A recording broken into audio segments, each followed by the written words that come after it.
गणगौर व्रत कथा। एक बार भगवान शंकर तथा पार्वती जी नारद जी के साथ भ्रमण के लिए निकले। चलते चलते वे चैत्र शुक्ल तृतीया के दिन एक गांव में पहुंच गए।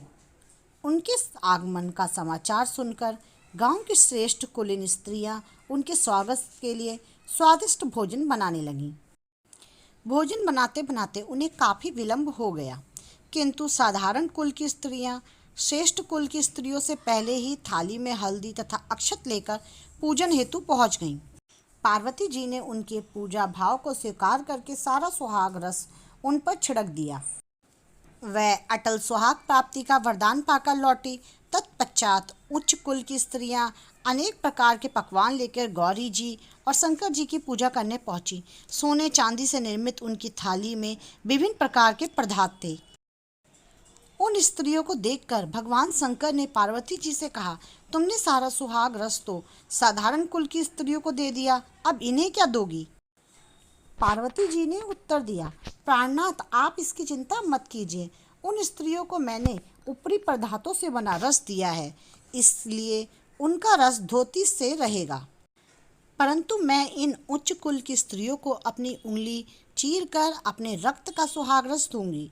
यह सुहाग रस जिसके भाग्य में पड़ेगा वह तन मन से मुझ जैसी सौभाग्यवती हो जाएगी। जब स्त्रियों ने पूजा समाप्त कर दिया, तब पार्वती जी ने अपनी उंगली चीर कर उन पर छिड़क दी।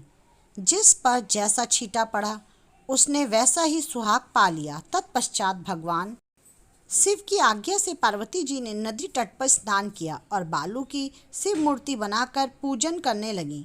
पूजन के बाद बालू के पकवान बनाकर शिवजी जी को भोग लगाया। प्रदक्षिणा करके नदी तट की मिट्टी से माथे पर तिलक लगाकर 2 कण बालू का भोग लगाया।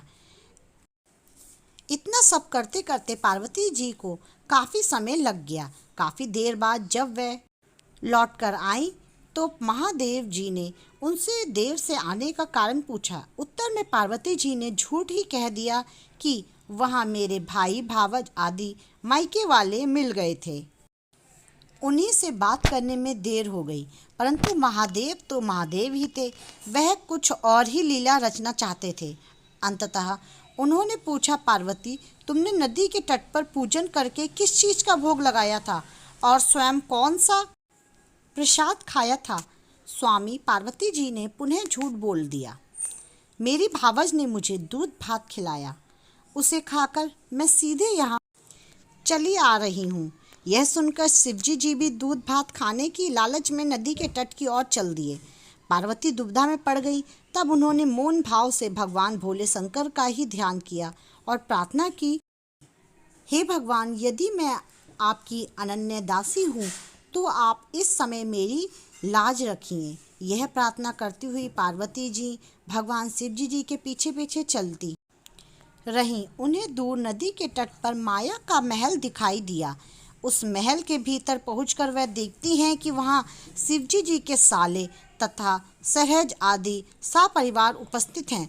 उन्होंने गौरी तथा शंकर का भाव बिना स्वागत किया। वे 2 दिन तक वहां रहे। तीसरे दिन पार्वती जी ने शिवजी जी से चलने को कहा, पर शिवजी जी तैयार ना हुए, वह अभी और रुकना चाहते थे। तब पार्वती जी रूठकर अकेली ही चल दी। ऐसी हालत में भगवान शिवजी जी को पार्वती जी के साथ चलना पड़ा। नारद जी भी साथ साथ चल दिए। चलते चलते वह बहुत दूर निकल आए। उस समय भगवान सूर्य अपने धाम को पधार रहे थे। अचानक भगवान शंकर पार्वती जी से बोले, मैं तुम्हारे मायके में अपनी माला भूल आया हूँ। ठीक है, मैं ले आती हूँ, पार्वती जी ने बोला और जाने को तैयार हो गई। परंतु भगवान ने उन्हें जाने की आज्ञा नहीं दी और इस कार्य के लिए ब्रह्मपुत्र नारद जी को भेज दिया। परंतु वहां पहुंचने पर नारद जी को कोई महल ना नजर आया। वहां तो दूर तक जंगल ही जंगल था, जिसमें हिंसक पशु विचर रहे थे। नारद जी वहां भटकने लगे और सोचने लगे, कहीं वह किसी गलत मार्ग पर तो नहीं चले आए। मगर सहसा ही बिजली चमकी और नारद जी को शिवजी जी की माला एक पेड़ पर टंगी हुई दिखाई दी।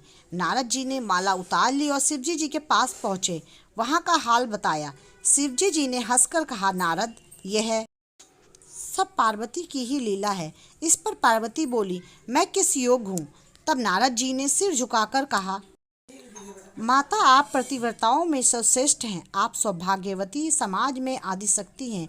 यह सब आपके प्रतिव्रत का ही प्रभाव है। संसार की स्त्रियां आपके नाम मात्र से अटल सौभाग्य प्राप्त कर सकती हैं और समस्त सिद्धियों को बना तथा मिटा सकती हैं।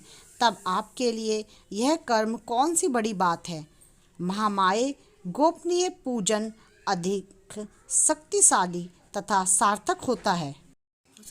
आपकी भावना तथा चमत्कार पूर्ण शक्ति को देखकर मुझे बहुत प्रसन्नता हुई। मैं आशीर्वाद रूप में कहता हूँ कि जो स्त्रियां इसी तरह गुप्त रूप से पति का पूजन करके मंगल कामना करेंगी, उन्हें महादेव की कृपा से दीर्घायु वाले पति का संसर्ग मिलेगा। ऐसी ही और कथाओं के लिए हमारे चैनल को सब्सक्राइब जरूर कीजिएगा। आज के लिए इतना ही। धन्यवाद।